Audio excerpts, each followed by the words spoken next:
Mutton குழம்பு தான் அங்கே பார்க்க போகிறோம். அதுக்கு வந்து தேவையான அளவு மட்டனு, சின்ன வெங்காயம், தக்காளி. இப்போ வந்து நம்ம ஒரு பேனில் வந்து எண்ணெய் ஊற்றிட்டு பட்டை போட்டிருக்கேன். அதுக்கப்புறம் வந்து சோம்பு, பெருஞ்சோம்புன்னு சொல்லுவோம் இல்லைங்க, பெருஞ்சீரகம், அதுதான் சோம்பு, அது போட்டுக்கலாம்.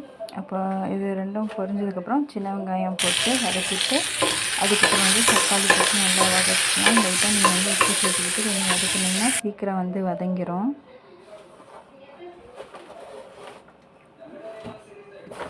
நல்லா இந்தளவுக்கு வதக்கிக்கிங்க. இப்போ நம்ம இதை ஆற வச்சிடலாம்.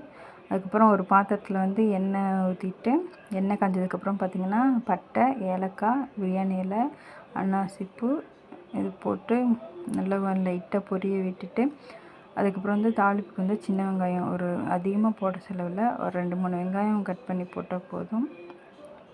கருவேப்பிலை போட்டு நல்லா வதக்கிக்கணும். நல்லா வெங்காயம் வதங்குற அளவுக்கு நல்லா கண்ணாடி மாதிரி வதங்குற அளவுக்கு நம்ம வதக்கிக்கிட்டு அதுக்கப்புறம் வந்து சுத்தம் பண்ணி வச்சுருக்கேன் மட்டனை எடுத்து போட்டுக்கலாம். நீங்கள் வந்து மட்டனை வந்து நல்லா வாஷ் பண்ணிடுங்க.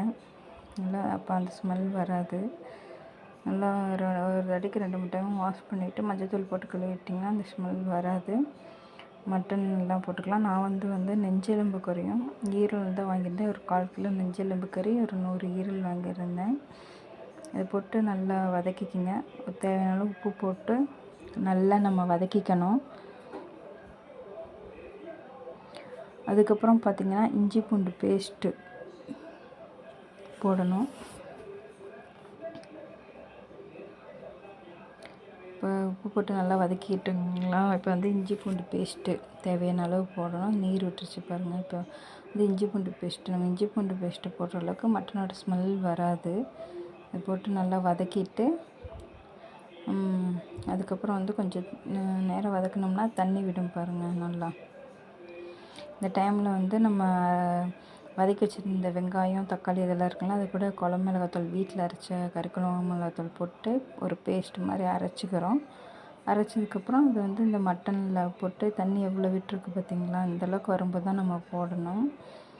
நீங்கள் வந்து சிம்லேயே வச்சுட்டு மேக்ஸிமம் கறிக்குழம்புக்கெலாம் வந்து வதக்குனிங்கன்னா நல்லாயிருக்கும். இந்த அரைச்ச விழுதை வந்து போட்டு குழம்புக்கு தேவையான அளவு தண்ணி ஊற்றிட்டு தேவையான அளவு உப்பு போட்டுக்குங்க. அப்புறம் வந்து சிம்லேயே வச்சு மட்டன் வேக வச்சிங்கன்னா சீக்கிரம் வரும். மட்டன் மட்டும் இல்லை, சிக்கன் எதாக இருந்தாலும்.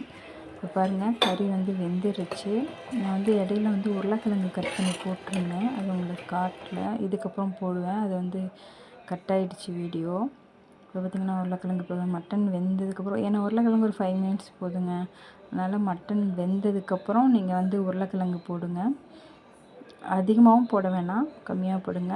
இப்போ வந்து நான் தேங்காய் பால் வந்து அரைச்சி வச்சுருந்தேன், கெட்டி பால், அதை ஊற்றியாச்சு. ஒரு 2 நிமிஷம் கொதிச்சதுன்னா போதுங்க. நல்லா மட்டன் சூப்பராக வெந்துருச்சு. நீங்கள் வந்து எந்த நான்வெஜ்ஜாக இருந்தாலும் சிம்மில் வச்சு மூடி வச்சு வேக வச்சிங்கன்னா சீக்கிரம் வெந்துடும். பாருங்கள், ஈரலும் நெஞ்செலும்பு கறியும் தான் வாங்கியிருந்தேன், அதனால் கொஞ்சம் சீக்கிரமாக வந்துருச்சு. அதுக்கப்புறம் கடைசியாக வந்து மல்லித்தழை போட்டு நம்ம இறக்கிட்டோம். அவ்வளோதாங்க மட்டன் குழம்பு. இது ரொம்ப ஈஸி தாங்க மட்டன் குழம்பு, பெரிய வேலையெல்லாம் கிடையாது. இந்த மாதிரி நீங்கள் ட்ரை பண்ணி பாருங்கள், சூப்பராக இருக்கும். மட்டனும் உருளைக்கிழங்கும் போட்டு வச்சிங்கன்னா நல்லாயிருக்கும். இதேமாதிரி யார் யார் வந்து உருளைக்கிழங்கும் மட்டனும் போட்டு வச்சுருக்கீங்கன்னு சொல்லுங்கள். வீடியோ பிடிச்சா லைக் பண்ணுங்கள், ஷேர் பண்ணுங்கள், கமெண்ட் பண்ணுங்கள், மறக்காமல் சப்ஸ்கிரைப்